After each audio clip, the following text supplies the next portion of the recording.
26 வருட நம்பிக்கை, லட்சக்கணக்கான சந்தோஷ திருமணங்கள். கல்யாணம்னாலே தமிழ் மேட்ரிமோனி தான். நாம இங்க இருக்கக்கூடிய இடம் நீங்க சொல்ற மாதிரியே ருத்ரப்பிரயாக். 2 நதிகள் சங்கமிக்கக்கூடிய இடம் இது. மந்தாகினியும் அலக்நந்தாவும் ஒன்றாக சங்கமித்து செல்லக்கூடிய இடம். இது ஒரு புனித ஸ்தலம். ஸோ இதுதான் இங்க இருந்து போனீங்கன்னா பல ஊர்களுக்கும் பல புண்ணிய தலங்களுக்கும் இதான் வாயிலாக விளங்குவது. சுவாமிஜி எதுக்கு இங்க வந்திருக்கீங்க? சிவாயனமா, ஒவ்வொரு வருடமும் நாங்க கேதாரநாத்ல கேதாரநாத் சுவாமிக்கு 108 சங்காபிஷேகம், ருத்ர யாகம் எல்லாம் செஞ்சுட்டு இருக்கோம். கடந்த ஒரு 15 வருடங்களுக்கு மேலாக இந்த பணிகளை செஞ்சுட்டு இருக்கோம். அதே போல நாளை நன்னாளிலே கிரௌஞ்ச பர்வதம் என்று அழைக்கக்கூடிய அந்த கிரௌஞ்ச பர்வத மலையிலே நமது முருகப்பெருமான் எழுந்தருளி பல பக்தர்களுக்கு எல்லா விதமான நலன்களையும் அருளாணையாக வழங்கி வருகிறார்கள்.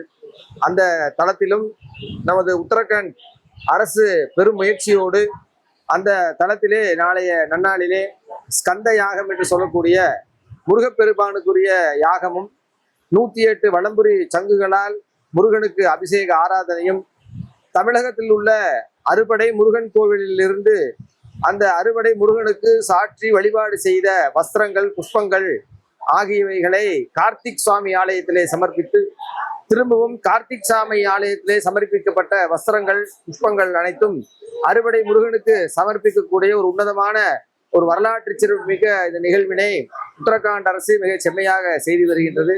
அந்த யாகத்தை செய்யக்கூடிய ஒரு பாக்கியம் அடியனுக்கு கிடைக்கப்பெற்று நம் தமிழகத்தை சார்ந்த அன்பர் பெருமக்களை எல்லாம் அழைத்து வந்து இந்த யாக பூஜைகளை எல்லாம் நாம் நிகழ்த்தி வருகின்றோம். அதோ தெரியுதா, டென்ட்லாம் அடிச்சிருக்காங்கல்ல, அங்கதான் நம்ம போக போறோம்.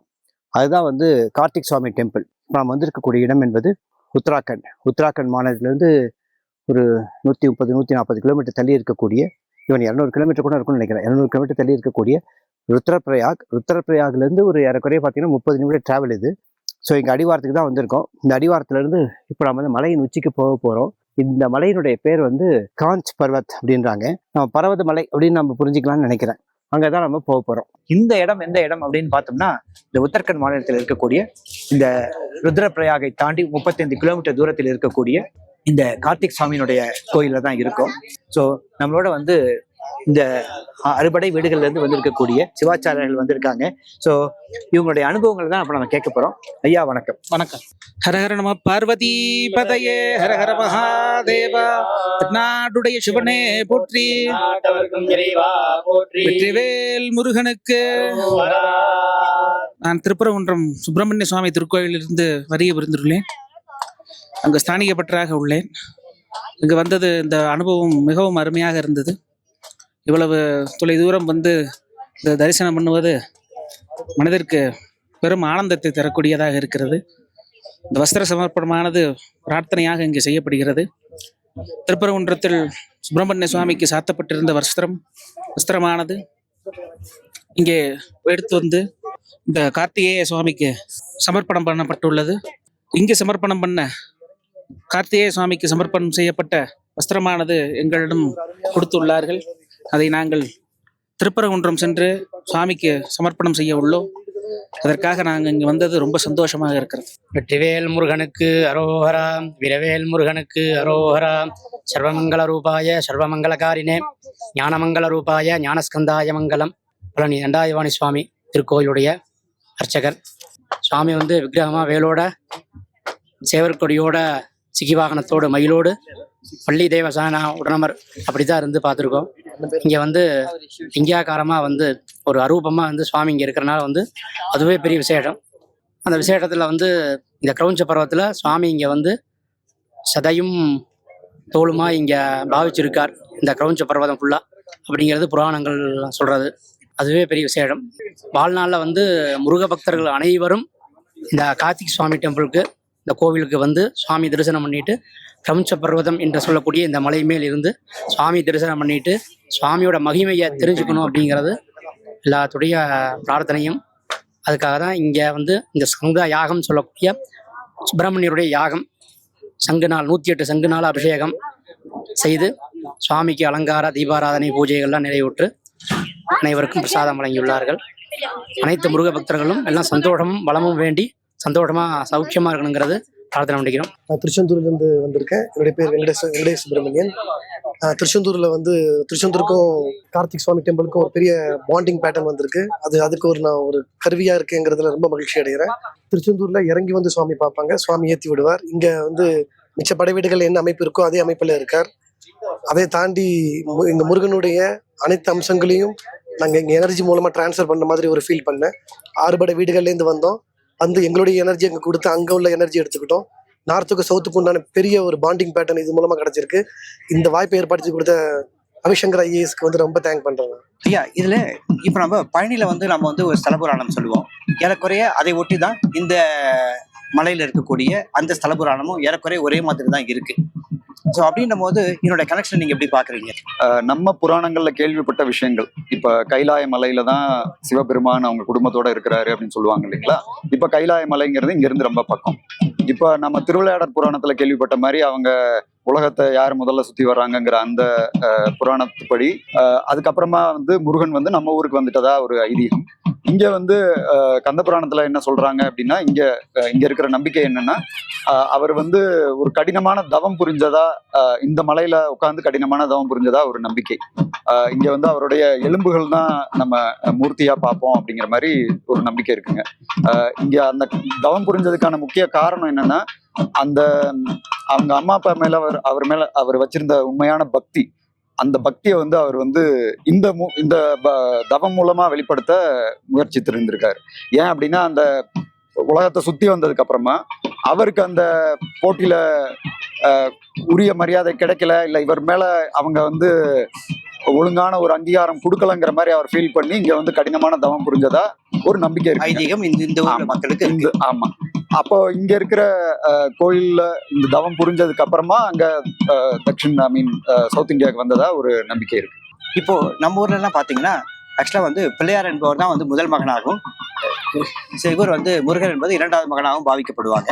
ஆனா இங்க பாத்தீங்கன்னா முருகர் தான் தலைப்பிள்ளையா இருக்காரு. இது எப்படி நம்ம புரிஞ்சுக்க முடியும்? இல்ல, இது ஒரு பெரிய ஆராய்ச்சிக்குரிய விஷயம். இதுல நான் அவ்வளவு ஈஸியா எதுவும் கருத்து சொல்ல முடியாதுங்க. ஆனா என்னன்னா, இங்க நீங்க சொன்ன மாதிரி முருகன் தான் முதல் பிள்ளையா பாக்குறாங்க. மற்றபடி நம்ம ஊர்ல இருக்கிறதுக்கும் இங்க இருக்கிறதுக்கும் ஒரு காமன் சில விஷயங்கள் இருக்கு. முருகன் உதிச்சதுல இருந்து அவர் பண்ணின நிறைய விஷயங்கள் இந்த ஏரியால வேற வேற ஊர்கள்ல பார்க்கலாம். இப்ப பாத்தீங்கன்னா அகத்தியர் நம்ம ஊருக்கு வந்தாரு அப்படின்னு சொல்லுவோம். ஆமா. இங்க இருந்து ஒரு மணி நேரம் தூரத்துல அகத்தியருடைய ஒரிஜினல் ஆசிரமம் இருக்கு. அந்த ஊர் பேரே பாத்தீங்கன்னா அகஸ்திய முனி. ஆமா, அந்த ஊரே அகஸ்திய முனின்னு இருக்கு.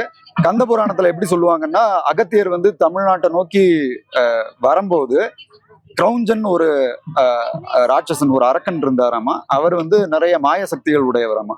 அவர் இவர் எந்த பாதையிலையும் போனாலும் அந்த பாதையை முன்னால தடுத்துருவார் போல இருக்கு.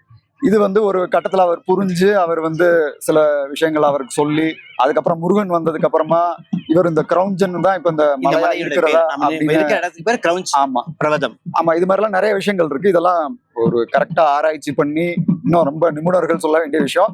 எனக்கு தெரிஞ்ச அளவுக்கு நான் சொல்றேன். ஆமா ஆமா. அதனால இது நம்ம புராணங்கள்ல கேள்விப்பட்ட நிறைய விஷயங்கள் இந்த ஊர்ல பார்க்கலாம். அதனால தமிழ்நாட்டுல இருந்து இங்க நிறைய பேர் வராங்க. கேதார்நாத், பத்ரிநாத், சார்தாம் யாத்திரை, ஹரித்வார், ரிஷிகேஷ், நிறைய இடங்கள் பார்க்கறதுக்காக வராங்க. குறிப்பா இந்த இடங்களையும் நம்ம பார்த்தே ஆகணும். ஏன்னா நம்மளுடைய தமிழுக்கு ஒரு மிகப்பெரிய தொடர்பு இங்க இருக்கு. இப்ப எல்லா விதமான பக்தர்களும் வரணும்னா, வயசானவங்க, வயசுடையவங்க, ஆண்கள், பெண்கள், சின்ன வயசு வரணும்னா அதுக்கு என்ன மாதிரியான ஒரு லாஜிஸ்டிக்ஸ் இங்க இருக்கு? இதே கோயில் நீங்க ஒரு 10 வருஷத்துக்கு முன்னால பாத்திருந்தீங்கன்னா, இப்ப இங்க தங்குறதுக்கான நிறைய இடங்கள் முன்னால இல்ல. இந்த மலையை ஒட்டியே இருக்கு. ஆமா, இப்ப பாத்தீங்கன்னா கீழே நிறைய தங்குறதுக்கான நல்ல வசதி வாய்ப்புள்ள இடங்கள் இருக்கு. ரோடும் பாத்தீங்கன்னா நல்ல ஒரு ரோட் கனெக்டிவிட்டி இருக்குங்க. இப்போ இந்த ட்ரெக்கிங்கும் பாத்தீங்கன்னா ரொம்ப கடினமான ட்ரெக் எல்லாம் கிடையாது. பட் ஒரு 3-3.5 கிலோமீட்டர் கிட்ட மொத்தமான தூரம். சில ரொம்ப வயதானவர்களுக்கு ஒருவேளை இது நடக்கிறது சிரமமா இருந்ததுன்னா இந்த டோலின்னு ஒண்ணு இருக்குங்க, அதுல உட்காந்து வரலாம். இல்லைன்னா இந்த குதிரை இருக்கும், இங்க கச்சர்ன்னு சொல்லுவாங்க, அதுவும் இருக்கு. அதனால அது மூலமா வர்றதுக்கு ஒரு வாய்ப்பு இருக்கு. ஃபியூச்சர்ல ரோப் எல்லாம் போடலாம் அப்படிங்கிற மாதிரிலாம் கூட பிளானிங் இருக்குங்க. ஆனா இது எல்லாமே இன்னும் காலம் எடுக்கும். பட் நிச்சயமா ஒரு காலத்துல இதெல்லாம் உருவாகும். இந்த கார்த்திக் சாமி கோயிலுக்கு வந்துட்டோம்னா இந்த கோயிலை முடிச்சுட்டு அப்படியே ஊருக்கு போயிட முடியாது. ஏன்னா சுத்தி நிறைய புண்ணிய ஸ்தலங்கள் இருக்கு. அதை பத்தி ஒரு சின்ன ஒரு அறிமுகம் கொடுக்க முடியுமா? இப்போ இந்த கோயிலை பொறுத்தவரை கேதார்நாத்துக்கும் பத்ரிநாத்துக்கும் இங்க இருந்து பார்த்தாலே தெரியும்னு சொல்லுவாங்களே கேதார்நாத், அப்படிதானா? அதாவது இன்னைக்கு வந்து கொஞ்சம் மேகமூட்டமா இருக்கு. ஆமா. நல்ல தெளிவான நாட்டுல பாத்தீங்கன்னா ஒரு 180 டிகிரிக்கு சுத்தி பனி படர்ந்த மலைகள் தான் தெரியும். எல்லா புண்ணிய தலங்களும் இங்கதான் இருக்கும். அதனால கைலாய மலை பக்கம்தான், கேதார் மலை பக்கம்தான். இப்ப கேதார்நாத் வந்து இங்க இருந்து ஒரு 2 மணி நேரம் டிராவல் பண்ணோம்னா சாலை மார்க்கமா பயணம் பண்ணாலே அதுக்கப்புறமா ஹெலிகாப்டர்ல இல்ல ட்ரெக்கிங்ல போகலாம். அதுக்கப்புறமா இந்த சைடு ஒரு 4 மணி நேரம் டிராவல் பண்ணீங்கன்னா பத்ரிநாத் இருக்குங்க. அதே போல துங்குநாத்னு ஒரு கோயில் இருக்குங்க, பஞ்ச் கேதார்னு இருக்கு, பஞ்ச் பத்ரின்னு இருக்கு. இப்ப எல்லா கோயில்களுமே பக்கம்தான். அதனால இந்த மாதிரி ஒரு இடத்துல அவர் உட்காந்து தவம் புரிஞ்சார் அப்படின்னு படிச்சு தெரிஞ்சுக்கிறதோட சேர்த்து நம்ம வந்து பார்த்தாவே புரியும். இந்த மாதிரி இடத்துல வந்து ஒரு மிகப்பெரிய அனுபவமா இருக்கு. ஏன்னா இப்படி ஒரு சூழ்நிலையில ஒருத்தவங்க வந்து தவம் பண்றாங்க அப்படின்னா அது வந்து நம்பக்கூடிய ஒரு விஷயமா தான் இருக்கு.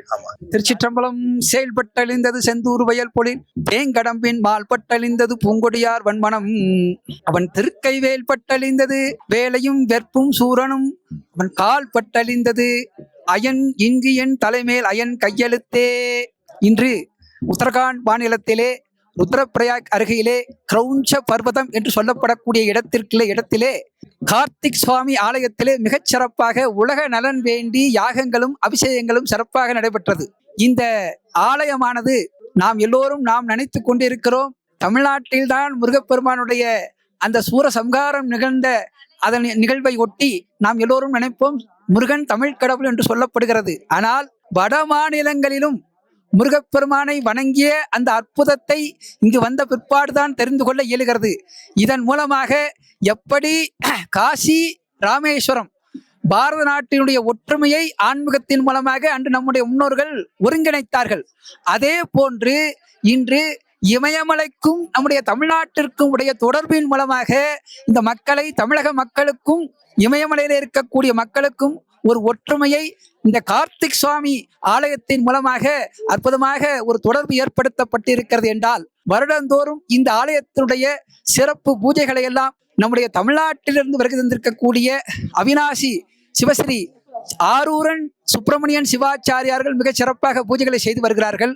அதே போன்று இந்த அளவிற்கு இந்த ஆலயத்தினுடைய பூஜைகள் பக்தர்களுக்கு வருகை தருவதற்கு ஏற்பாடுகள் எல்லாம் செய்து தந்திருக்கக்கூடிய உத்தரகாண்ட் மாநிலத்தினுடைய டூரிசம் டெவலப்மெண்ட் ரவிசங்கர் ஐஏஎஸ் அவர்கள் மிகச்சிறப்பாக அவர்களே நேரிலே வந்து இந்த ஆலயத்துடைய பூஜைகள் இதையெல்லாம் கண்காணித்து தரிசனம் செய்திருக்கிறார்கள் என்றால் அவர்களுக்கும் நம்முடைய நல்வாழ்த்துக்களை தெரிவித்துக் கொண்டு, முருகப்பெருமானுடைய ஆலயம் உலகமெங்கும் இப்பொழுது இந்த காலகட்டத்திலே வழிபாடு பெருகி கொண்டிருக்கக்கூடிய நேரத்திலே நம்முடைய இந்த கிரௌஞ்ச பர்வதத்திலே அமைக்கப்பட்டிருக்கக்கூடிய இந்த ஆலயமானது எல்லா நலங்களும் முருக பக்தர்களுக்கு கிடைக்க வேண்டும் என்பதற்காக இங்கே எப்படி அங்கே கேதார்நாத், பத்ரிநாத், சார்தாம் என்று சொல்லப்படக்கூடிய கங்கோத்ரி, யமுனோத்ரி இவர்களுக்கு நடுவிலே இந்த மலையானது இயல்பாக உருவாகி இருக்கிறது.